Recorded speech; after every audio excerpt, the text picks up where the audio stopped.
मित्रों, इस वीडियो में मैं माता अनसुईया से संबंधित जानकारी को लेकर आया हूँ। माता अनसुईया अपनी पवित्रता एवं पतिव्रता के लिए सनातन धर्म की मिसाल हैं। इनकी कहानी काफ़ी रोचक है, जो मैं संक्षेप में बताने जा रहा हूँ। वीडियो काफ़ी छोटी है, इसीलिए ध्यान से सुने और ऐसे ही सनातन धर्म से जुड़ी बातों को जानने के लिए मेरे चैनल को लाइक, सब्सक्राइब और शेयर अवश्य करें। आपसे विनती है कि थोड़ा कष्ट कर चैनल को सब्सक्राइब अवश्य कर दें। उसमें आपका कोई नुकसान नहीं होता है। मित्रों, माता अनसुईया सप्त ऋषियों में से एक अत्रि ऋषि की पत्नी थीं। ऋषिवर अपने आश्रम में सुखी जीवन जी रहे थे। माता अपने पति के हर कर्म कांड में उनका पूरा सहयोग किया करती थीं। ये अपनी विद्वता एवं धार्मिक साधना के क्षेत्र में भी काफ़ी कुशल थीं। यही कारण था कि इनका नाम कई देवता एवं ऋषियों के बीच काफ़ी चर्चा का विषय था। एक बार नारद मुनि विचरण कर रहे थे, तभी उनकी नज़र उस जगह गई जहाँ तीनों देवियाँ माता पार्वती, माता लक्ष्मी एवं माता सरस्वती आपस में कुछ बातें कर रही थी।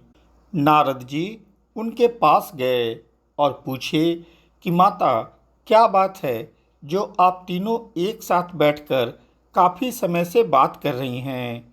क्या मैं उस विषय को जान सकता हूँ जिस पर आप लोग वार्तालाप कर रही हैं? तब माता पार्वती ने कहा कि हे नारद, हम लोग अस्तित्व और पवित्रता पर चर्चा कर रहे हैं। क्या तुम बता सकते हो कि पृथ्वी पर अस्तित्व और पवित्रता की सबसे बड़ी पहचान कौन हो सकता है?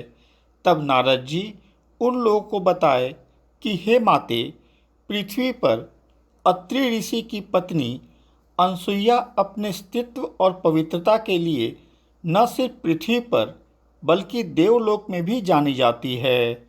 मैं उनसे कई बार मिला हूँ। उनको देखते ही मातृत्व का दर्शन होता है। नारद मुनि की बातों को सुनकर तीनों देवियों में ईर्ष्या की भावना जाग उठी। तीनों देवियों में माता अनसुईया के प्रति ईर्ष्या इतना भयंकर रूप ली कि ये तीनों ने अपने पतियों को सती अनसुईया के पवित्रता और पतिव्रता को खंडित करने को कहा। सभी के पतियों ने उन्हें काफ़ी समझाया, लेकिन कोई मानने को तैयार नहीं हुआ। जब स्थिति काफ़ी बिगड़ गई तो ब्रह्मा, विष्णु और महेश ने सती अनसुईया के अस्तित्व और ब्रह्म शक्ति परखने को सोची। इसके लिए तीनों यति का भेष लेकर अत्रि ऋषि के आश्रम में पहुँचे। उस समय ऋषिवर कहीं बाहर गए थे। आश्रम के बाहर तीनों यति रूप में भिक्षा मांगने लगे। जब माता बाहर निकली तो तीनों भूखा होने का बोलकर भोजन मांगने लगे। अतिथि सत्कार की परंपरा को निभाते हुए माता ने तीनों यतियों का स्वागत किया और भोजन कराने के मकसद से अंदर आश्रम में बुला लिया। जब तीनों यति को, जो त्रिदेव थे, माता ने भोजन करने के लिए आसन लगाया तो तीनों ने एक स्वर में कहा कि हे साध्वी, मैं आपके अतिथि सत्कार से प्रसन्न हूँ, परंतु हमारा भी एक नियम है। वह यह कि जब तुम निवस्त्र होकर भोजन परोसोगी तभी हम भोजन ग्रहण करेंगे। यतियों की यह बात सुनकर माता असमंजस में पड़ गई और सोची कि इससे तो उनकी पतिव्रत्य खंडित होने का संकट है। उन्होंने मन ही मन ऋषि अत्रि का स्मरण किया।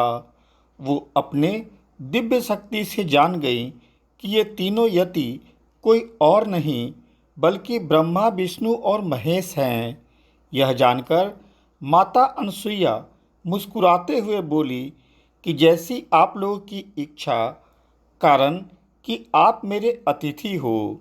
यह कहकर माता अनसुईया ने तीनों यतियों पर जल छिड़क दिया। जल छिड़कते ही तीनों यति 3 प्यारे शिशुओं में बदल गए। 3 प्यारे शिशुओं को देखकर माता अनसुईया के हृदय में मातृत्व भाव उमड़ पड़ा।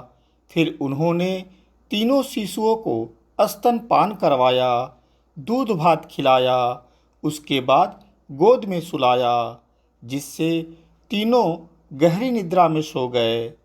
अनसुईया माता ने तीनों को सुलाकर कहा कि 3 लोकों पर शासन करने वाले त्रिदेव मेरे शिशु बन गए, मेरे भाग्य को क्या कहा जाए। उसी समय कहीं से एक सफ़ेद बैल आश्रम में आ गया। फिर एक विशाल गरुड़ पंख फड़फड़ाते हुए आश्रम के ऊपर मंडराने लगा और एक राजहंस कमल को चोंच में लिए वहां आ गया। यह सब नज़ारा देखकर माता पार्वती, लक्ष्मी एवं सरस्वती भी वहां आ गईं। नारद जी भी वहां पहुंचकर अनसुईया माता से बोले, माते, अपने पतियों से संबंधित प्राणियों को आपके द्वार पर देखकर यह तीनों देवियां यहाँ पर आई हैं। ये अपने पतियों को ढूंढ रही हैं। कृपया इनके पतियों को इन्हें सौंप दीजिए। तब माता अनसुईया ने तीनों देवियों को प्रणाम करके कहा, हे माते, झूले में सोने वाले तीनों शिशु आपके पति हैं। आप स्वेच्छा से इन्हें ले जा सकती हैं। लेकिन जब तीनों देवियों ने तीनों शिशुओं को देखा तो एक समान लगने वाले तीनों शिशु गहरी निद्रा में सो रहे थे। इस पर तीनों देवियां भ्रमित हो गईं। यह स्थिति देख नारद जी पूछ बैठे कि क्या आप सभी अपने पतियों को पहचान नहीं पा रही हैं? जल्द से अपने अपने पति को गोद में उठा लीजिए। तीनों देवियों ने जल्दी में एक एक शिशु को उठा लिया। गोद में जाते तीनों शिशु वास्तविक रूप में आ गए। तब उन्हें मालूम हुआ कि सरस्वती जी ने शिव जी को, लक्ष्मी जी ने ब्रह्मा जी को और पार्वती जी ने विष्णु को उठा लिया था। इस तरह तीनों देवियां शर्मिंदा होकर दूर जाकर खड़ी हो गईं। इस घटना से तीनों देवियों ने माता अनसुईया से क्षमा याचना की और यह भी बताया कि उन्होंने ही परीक्षा लेने के लिए अपने पतियों को बाध्य किया था। इस घटना से तीनों देव ने माता अनसुईया के प्रति अपना आभार प्रकट कर वर मांगने को बोला। त्रिदेव की बात सुनकर माता अनसुईया बोली कि प्रभु, तीनों शिशु को मैंने माँ का प्यार दिया है और पुत्र के रूप में गोद में भी लिया है। अतः आप तीनों मेरे कोख से जन्म ले, यही वरदान चाहिए। कालांतर में भगवान दत्तात्रेय रूप में विष्णु का, चंद्रमा के रूप में भगवान ब्रह्मा का और दुर्वासा के रूप में भगवान शिव का जन्म माता अनसुईया के गर्भ से हुआ। मित्रों, यह थी माता अनसुईया के पवित्रता एवं पतिव्रता की अनोखी कहानी। मेरे द्वारा प्रेषित यह वीडियो आपको अच्छी लगी हो तो कृपया मेरे चैनल को लाइक, सब्सक्राइब और शेयर अवश्य करें। साथ में बेल बटन भी दबा दें ताकि अगली वीडियो की सूचना आपको मिल जाए। धन्यवाद।